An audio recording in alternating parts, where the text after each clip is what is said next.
जिस देश की कोर्ट कचहरी में इंसाफ टकों पर बिकता हो, जिस देश का काजी मुंशी भी मुलजम से पूछ कर रखता हो।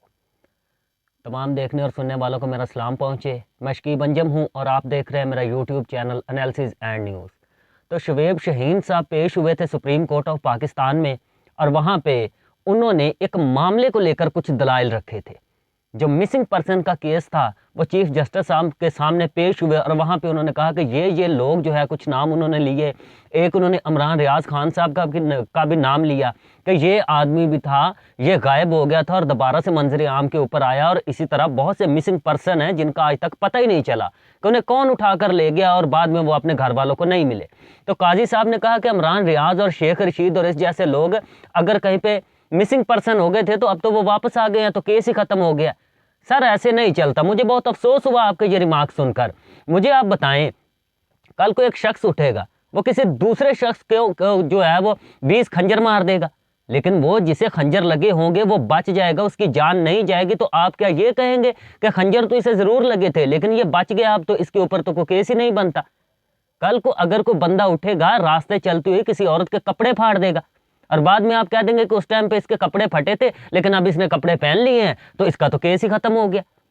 इस तरह से चलेगा? या कोई शख्स उठेगा, किसी बच्ची का जो है जबरदस्ती उसका रेप कर देगा, बाद में आप बोल देंगे कि मेडिकल ट्रीटमेंट हो चुका है और अब ये बच्ची जो है सेहतयाब हो चुकी है, तो अब तो केस ही नहीं बनता।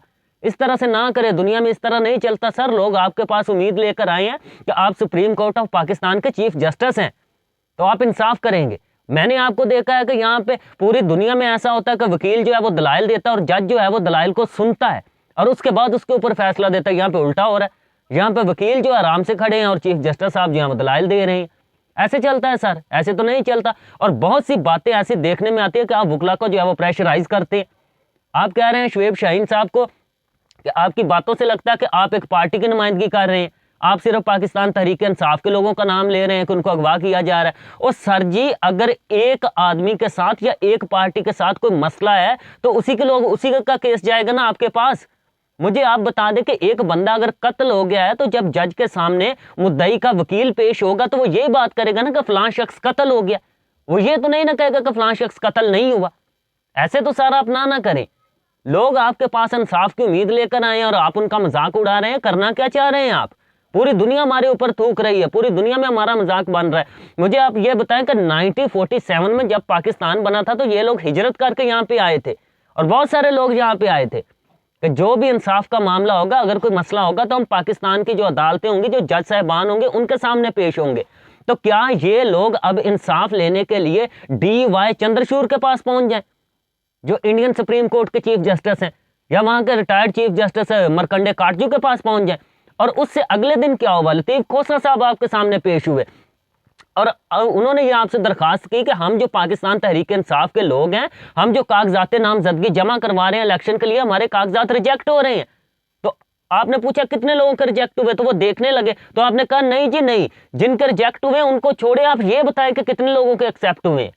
कल को कत्ल का केस आपके पास आ जाएगा तो आप क्या ये पूछेंगे कि जो कत्ल हुआ उसे छोड़े, जो कत्ल नहीं हुआ उसकी बात करें?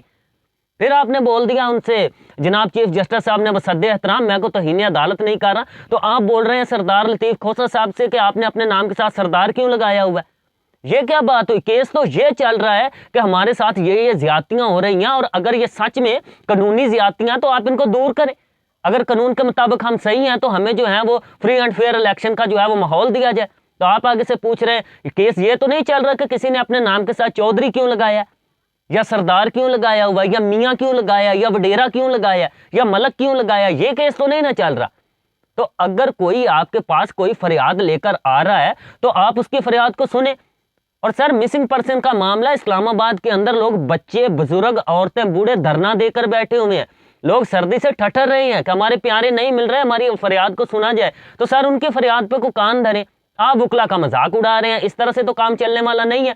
और ऊपर से आपको यह फिक्र खाई जा रही है कि मियां नवाज शरीफ साहब को अहल कैसे करना है। मुझे आप ये बताएं अगर आप मियां नवाज शरीफ साहब को अहल करते हैं, आपने रिमार्क्स भी दिए कि सियासतदान जो होता है वो अवामी नुमाइंदा होता है, तो उसको कैसे नाअहल किया जा सकता है।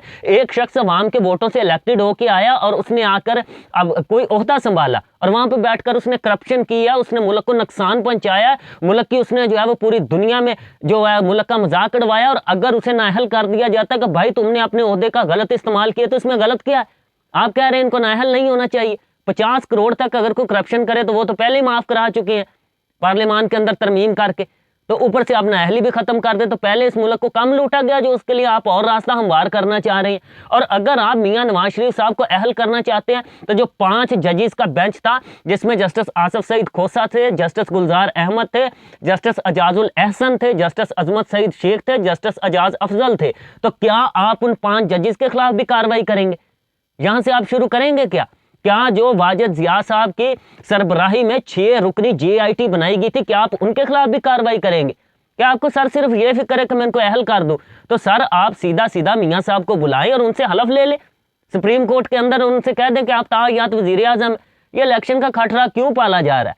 सर मैं आपसे हाथ जोड़कर रिक्वेस्ट करना चाहता हूं, अगर मेरी वीडियो आप कहीं देखे, वो आप तो ये कहते हैं कि जब किसी के ऊपर बात आ जाए तो कोई आपसे कहे कि सोशल मीडिया के ऊपर या मीडिया के ऊपर ये चल रहा है, तो आप बोलते हैं मैं देखता नहीं हूं। और जब आपने किसी को प्रेशराइज करना हो तो आप कह देते हैं कि मीडिया और सोशल मीडिया पे हम सब कुछ देख रहे हैं। तो खुदा का वास्ता अगर मेरी वीडियो आप तक पहुंच जाए ना, अगर आप सच में चाहते हैं इस मुल्क के अंदर फ्री एंड फेयर इलेक्शन हो, अगर आप सच में चाहते हैं कि एक लोगों के वोटों से इलेक्टेड हुकूमत आए, तो ये तनाव का माहौल खत्म करें। माहौल के अंदर एक खौफ है, लोग डरे हुए हैं, सहमे हुए, इलेक्शन का माहौल ही नहीं बन पा रहा। तो खुदा के वास्ते मेरी अपील अगर आप तक पहुंचे तो इंसाफ के ऊपर जो मबनी है वो फैसले करें, ताकि तारीख जो है वो आपको एक अच्छे जस्टिस के तौर पे याद रखे। वीडियो को अगर पसंद आए तो वीडियो को लाइक कीजिए और कमेंट सेक्शन में अपना फीडबैक जरूर दीजिए।